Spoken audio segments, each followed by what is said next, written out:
So we're going to design a tool tray box because I have this toolbox in my car. It was a gift. Oh, well, it was somebody getting rid of it, and I said I'd take it. And it doesn't have the little tray that normally sits in the top. So I've got Inkscape opened. I've already saved my file with a descriptive name. I'm going to mash Control S a bunch all throughout. And I've got the page laid out so that it's 18 inches by 10 inches, which is roughly what will fit inside the laser. So let's start off. I'm going to make a box, and I'm going to go back to the select tool, and I'm going to change the box's dimensions to the dimension of where this tray is going to fit. So it's 14 3/8, so 0.375 inches long, as by 6 3/4, so 6.75. And I am going to be using imperial units, and that's just because I don't have a metric tape measure. So let's open the fill and stroke menu because it's really dark, and I'd like to be able to see through it because once I start putting other items on top of it, that's going to be a pain. Okay, so I'm going to make 2 more boxes, one for each side that I'm going to view it from. So I'll grab this one. Actually, I'm going to hold Control so that it locks it so they're lined up nicely. You don't have to do that, but why not? So I want the box to be 2 inches tall, so I'll change the height to 2, keeping the width the same. I'm going to scoot that up a little bit.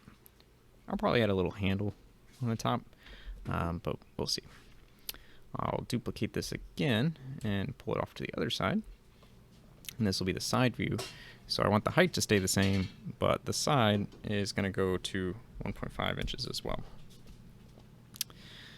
I set this one to 2 inches. I meant to set it to 1.5. So we'll change that to 1.5. Okay. So this way I'll be able to view it from both sides. Okay, so saving. So what I'm thinking, let's deal with it from the side first. So I'm going to duplicate this. I'm going to change the height to the height of, or the thickness of my material, which is 1/4 inch birch plywood that I'm getting from one of the big box stores, which happens to be 0.209 inches tall. Don't get me started on that. I'm going to zoom in a little bit and move this around because I'm trying to make sure that it snaps to the corners. And then I'm actually going to move it up by a little bit. But since I am lazy, I don't want to use the transform menu, so I'm going to duplicate it, change the height of this duplicated thing to about 1/16 of an inch, which is 0.0625. Zoom in, and then I'm going to take the thicker box, is the size of my material, and just snap it to the top corner of that piece, and now delete it so that I have just a little rim around the bottom. The reason for that is that I'd like the bottom tray to actually fit into a groove, or not a groove, but I'd like there to be some material from the sidewalls in the material, like keeping the tabs in place. Okay, so we've done that. I'm going to do the same thing over here, so I'll duplicate it, change it. In this case, the width is going to be 0.209, and then we'll slide it to the side, and then I'll duplicate this and change it to 0.0625. Slide that so that it snaps on the bottom, and move this up and delete the original. Okay. Okay, so next up, I would like to make the tabs for the bottom piece. So this bigger piece, that's if I'm looking down at the tray from above. So I'm going to duplicate it. I'm going to change the height to 0.209. Snap that there. That looks pretty good. I'll duplicate it again. Move it over here. Duplicate this again. And now I'm going to change the width to 0.209. Make sure it's snapping. Good. And move it right over here. So now I've at least modeled in kind of where the different pieces are going to intersect. All right, so let's make the tabs for the bottom piece. So what I'm going to do is I'm just going to duplicate this, and then I'm just going to shrink it.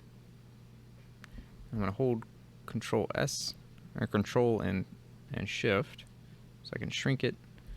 I'm noticing that that's keeping the aspect ratio locked. So let's undo that because I actually just want to change the dimension from side to side. So something like that. That's going to be a tab. I'll duplicate it, move another one over here, duplicate it, move another one over here, and then what I'll do is I'll grab all three of them together. I will open the Align and Distribute menu, which is over here, and we'll do Distribute equidistantly horizontally. I'll group them, and then grab the second piece, aligning relative to the last selected, and align them horizontally and vertically.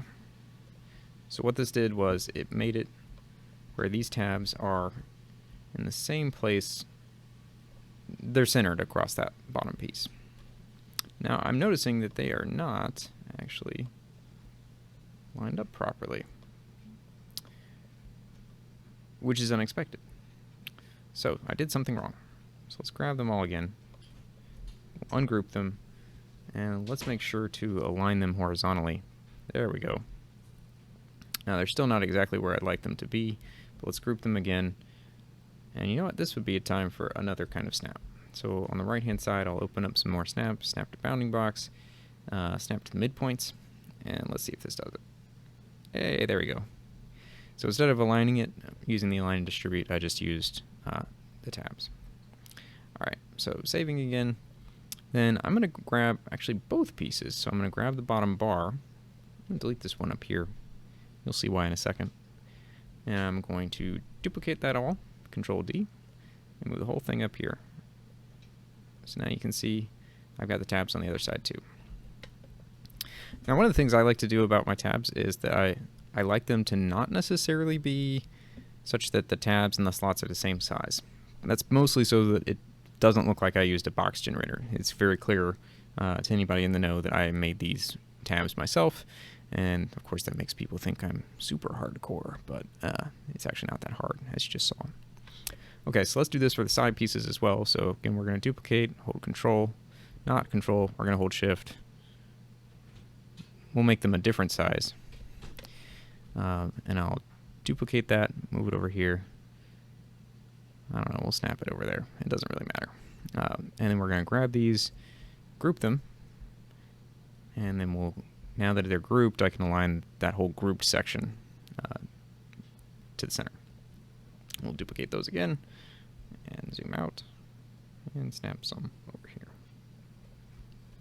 I like to zoom in periodically just to make sure that I am getting it, that I'm actually getting them aligned, because you could see when I first did these, they weren't aligned properly. So that's good to note. Okay, so we actually have the bottom piece relatively designed, but there's a catch here. You'll notice this piece is actually the full length. So this is not laserable at the moment. So what I'd like to do is take this big piece, subtract out the thickness of the material on either side, and then add the tabs back in.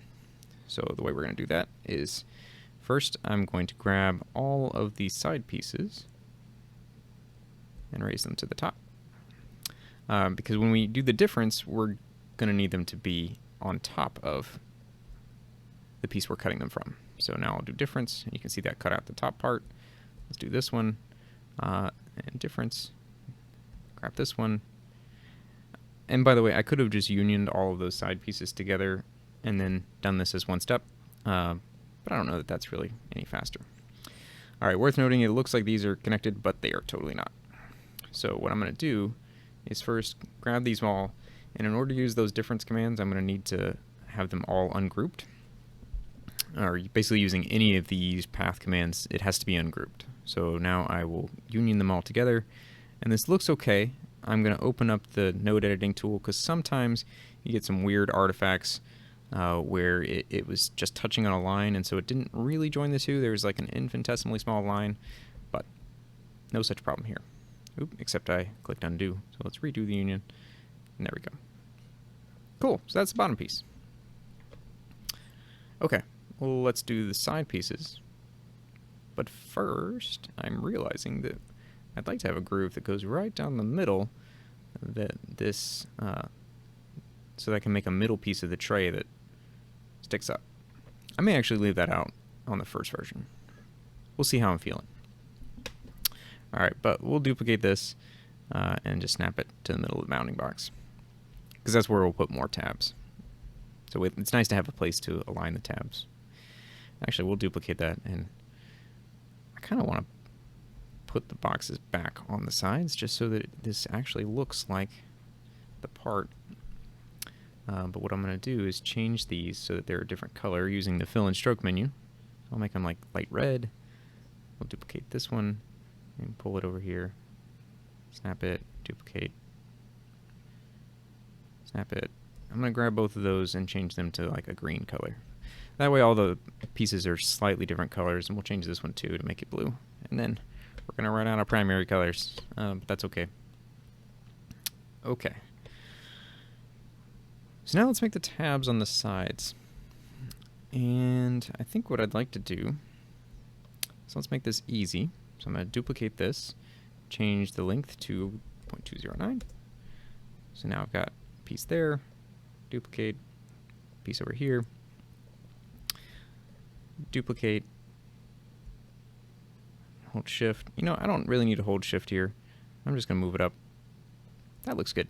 Duplicate it, snap there. So now I'm going to have these corners right here. So I like that. I like that look. It's a little hard to tell, so we'll change this. Actually, we'll change the whole side piece. We had that as some kind of red, so we'll make that red. And what I've got here is that rectangle. So if I delete it, and then this piece is actually not going to end up being quite that far. So I'm going to scoot it over, but it's not snapping. So I'll undo that. Okay. So that looks good. And actually, this would be a good time for me to take these tabs and transfer them down here, because those are going to need to be cut into the piece. If I was smarter, I would have kept this big piece and the tabs a little bit separate so that I could just pull the tabs down and snap them there, but instead I'm going to have to redraw them. That's okay. If we use snapping to custom nodes, it's actually really easy to just redraw them. Okay, and now we will select them all. Oops. This is where using layers would have helped, because I could basically group those into a layer that's not movable. Let's group these together, and then by grouping them, we'll be able to snap them to the bottom bar. So these pieces will be cut out, and I'm going to ungroup them, because later on I may decide to cut them. So we'll leave them as is. Okay, now we're going to take these two, duplicate them, because we'd like it to be on both sides. Snap them over here, and we'll delete this side piece. Okay, so here we go. Let's transfer these to the side parts. So I'm going to duplicate them again, move them over here, group them so that I can rotate them together. Rotate them, zoom in, and snap them right here.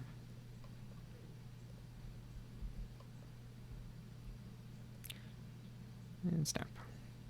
Alright, so it's looking pretty good. Let's do the same thing that we did before to transfer these tabs over to this side piece. So we'll grab the tabs, I'll snap to nodes. I love snaps. Okay, so then we will group them so that we can center them nicely over here. There we go. Make sure it's snapping to the right thing. So like I said, I always zoom in to make sure that it is snapping to the right thing. Now this page border is bothering me, so I'm going to grab this and just move the whole thing over, just so I don't confuse that page border with something else. And save. Okay, so on this one,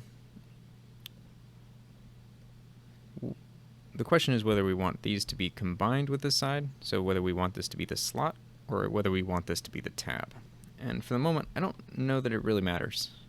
So we'll leave it alone for now. But these side pieces are basically designed. I just need to subtract them from different pieces.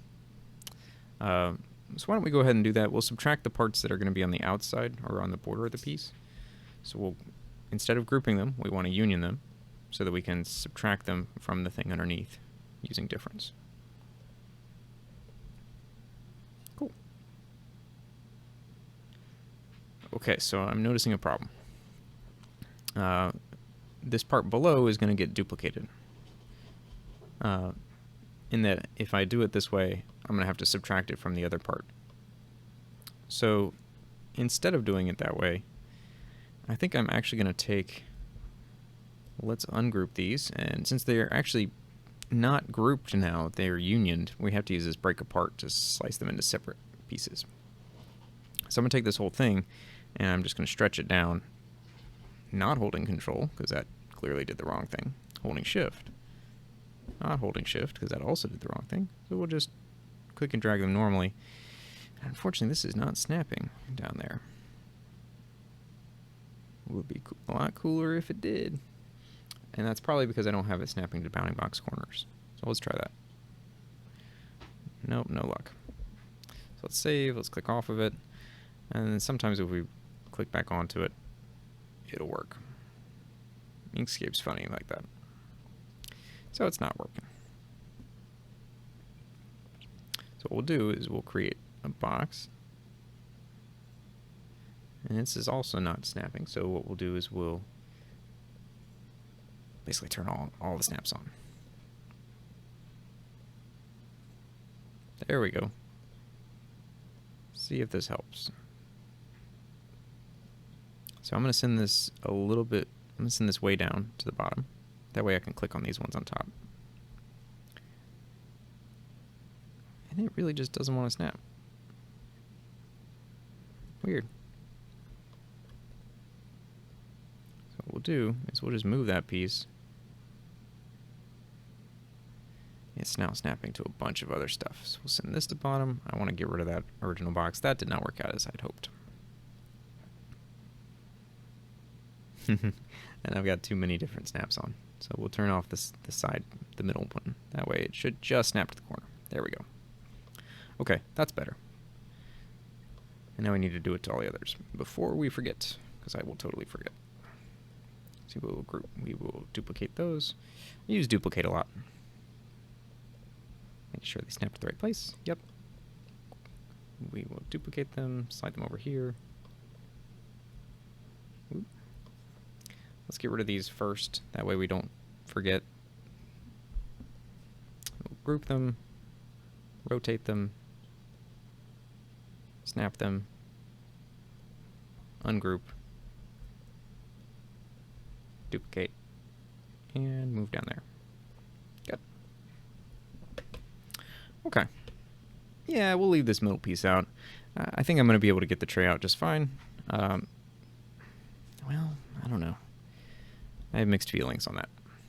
Part of me just wants to be done with the project because I got laundry going and I'd like to be able to fold it. So instead, let's go ahead and subtract these pieces because we can still make decisions about the other part later on. So we need to union these together because otherwise we won't be able to difference them from this properly. There we go. And we'll union these together.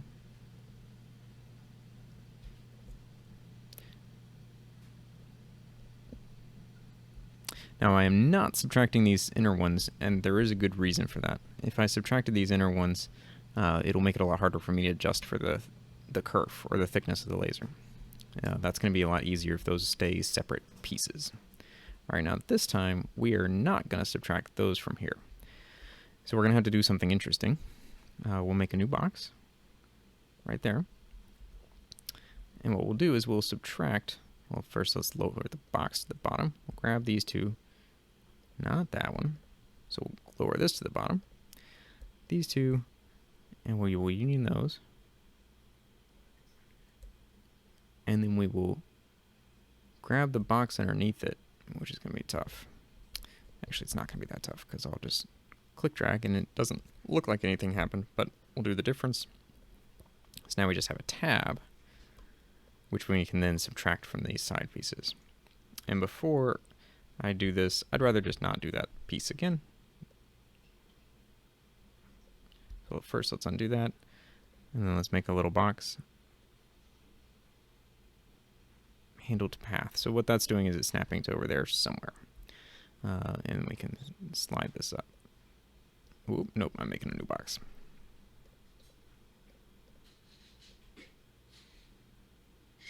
And it doesn't want to, it's not being nice to me. So we'll force this. 209. And snap it to the top. This way we can grab both of those, duplicate them. And the reason I made this box is just to make sure that it's actually centered in the right place on the next part. Those boxes are actually sacrificial, so we can get rid of them now. All right, and now let's do the difference. There we go. All right, so let's save. I want to move this up. Let's move this up so it's actually on the page. So this is not going to fit on a single sheet of plywood. That's okay. I probably wasn't going to cut it on a single sheet anyways. I was going to use some scraps, so I would end up needing to do that anyways. Okay, so at the moment, I have all the parts. I still need to adjust for the thickness of the laser, but I could totally just cut this out and have a box. So that's exciting. Let's see if we can add this middle piece here. So to make our lives really easy, or make my life really easy, you're just watching. We'll make a duplicate of that. And we're going to make them, this piece, actually let's get rid of that. We're just going to duplicate this whole thing and slide it down. And we're going to add the handle piece to this. So it's going to have the same exact shape, except we're going to cut this out of the bottom. So let's see, so if I click here, it does pick that first, which means it is on top. And so we will then use division, which basically takes the thing on top and uses it as a cookie cutter to destroy the thing underneath. So we will delete that, and we will delete this, because we don't need those. This is 0.209, which is exactly what we thought it would be. And we need to add these. Let's group them all together and duplicate them and move them up here so that we are effectively cutting into there. And because I got rid of the snapping to the center point or the midpoints, it's not snapping where I want it to. So I'm going to turn that back on. We'll snap it right there. Cool. This way we can cut out these same slots from the bottom, and we can just take this tab, and just cut a slot out of this side piece relatively easily. So I'm going to duplicate this. I'm going to slide it over here, holding control to keep it at the same height, and then snap it to that path. And this is where making sure that these were at the same place made it really easy to do alignment. So we'll zoom in on this, and we'll scoot this way in to like right there. And then what we will do is we will make a little box right here. It doesn't want me to. Delete. So instead, we will make a box right here. And a second box right here. And we will grab both of these by holding Shift. And we don't need to duplicate them since we're only going to use one. We're going to rotate them Oops, see, this is why you group them before you rotate them, because otherwise they each rotate individually, which is not what you want. And we'll snap it right here. Except we don't actually want this top one. So we'll delete that. There we go. Okay, cool. So this is actually working out a lot easier than I thought it would. Okay, and finally we need to add some sort of handle. It turns out we've actually got 2 inches to work with. So what I'll do is I'll make a new box, which will be 2 inches tall. Oh, I got pretty close. And I don't know, we'll just size it so it looks decent. Put it right there. That snaps it to the middle. That's cool. Why don't we go ahead and round the corners using the rectangle tool? That looks okay. And then what we'll do is we'll just duplicate this. And we'll shrink it in place to be something like that. But not quite like that. We're going to undo. What we'll do is hold Control, hold Shift. I always mix those up. So we can scoot it out this way to actually make for a decent handle. So this part, we'd actually like to union just the top part of this with the rest of this part, and we'd like to subtract this from everything else. And that will probably just go ahead and do, because we don't really need to adjust for the kerf. It looks like it's going to be a little less than an inch, so it's not going to be super comfy to put my hand in there. So actually we'll lift it up a little bit. And maybe lower this a little bit. So now you can see it's about an inch. I can fit my hand in an inch, so that'll work. We'll save. So what I will do is I'll duplicate this so that I can use it as a cookie cutter to cut that part. And then we'll use the division thing again. So what this did is it cut it into a couple of segments, because I actually don't care about the bottom one, don't care about that piece, and I really just care about that one. And then I will union these together. Ta-da! Okay.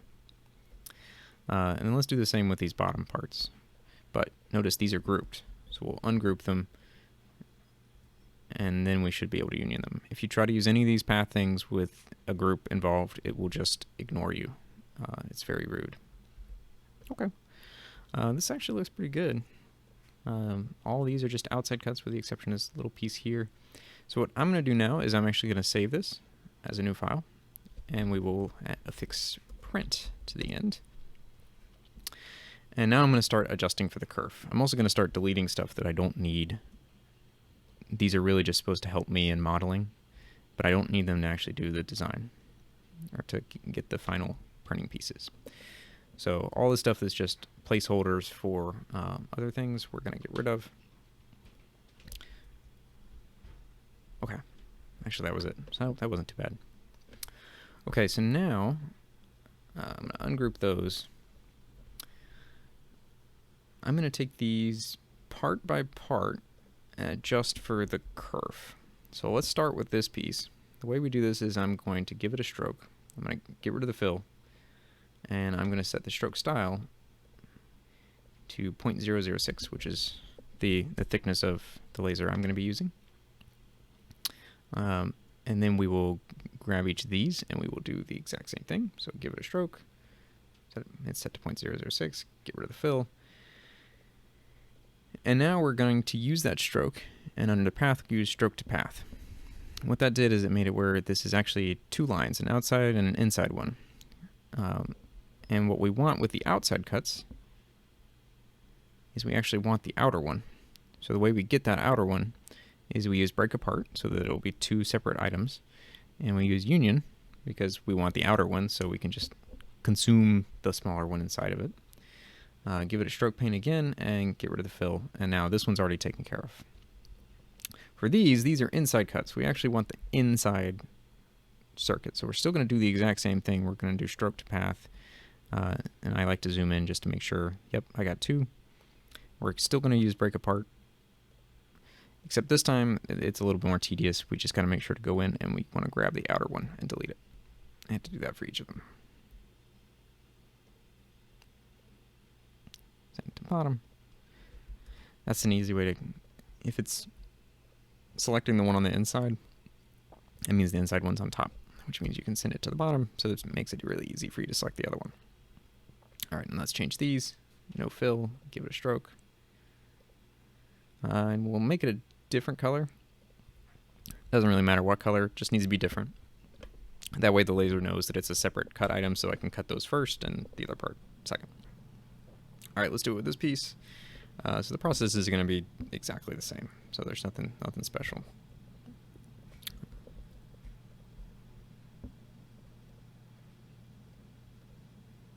And luckily it's defaulting to, well, it was defaulting to 0.006. Now it's not.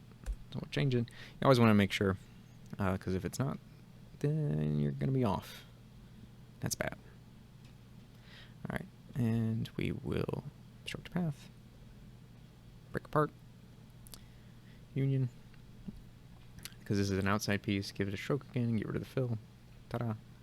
I'm going to change the stroke paint just a little bit, because it's probably defaulting to whatever I was using before, which means it would show up as the same item in the cut list. Alright, so stroke. Alright, I lost track of things. Okay, yes, so I have done stroke to path. It's interesting that it has two little things right there. It's odd. And now let's break apart. And this time we don't union. This time we send it to the bottom. And delete the outer one. Send it to the bottom. And delete the outer one. And we're just going to try and grab the outer one. Yep. Okay, and now let's change stroke color. Get rid of the fill. Give it a stroke. Make it that sick orange color. Cool. Alright, moving right along. Almost done. And I'm not going to worry about this one. I'm actually just going to go ahead and change this to not have a fill and give it a stroke. Because we don't care about adjusting for the kerf there. It doesn't have to fit with anything other than my fingers, and I don't know the exact dimensions of my fingers. So no need for that kind of precision. Okay, this one, give it a stroke. Get rid of the fill. Make sure stroke style is set to 0.006. Good. And stroke to path. Break apart. Not difference. Undo. Difference actually like redoes the thing that you just did. So it doesn't always do it that way, but usually it does. So now I'm having trouble grabbing. I'll lower that down. Oh no, that was the inner one. Alright, break apart.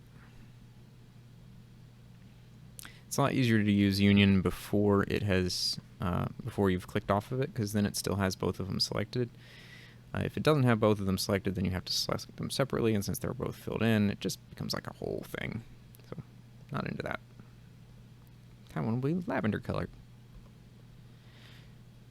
I usually run out of colors. And make 0.006, good. And we will stroke to path, break apart. And we now just want the inner one.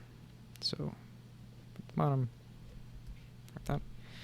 And when you're doing this, you may want to just make sure that the thing is getting smaller once you press delete for these inner cuts. If it's not getting smaller, then that means you deleted the wrong one.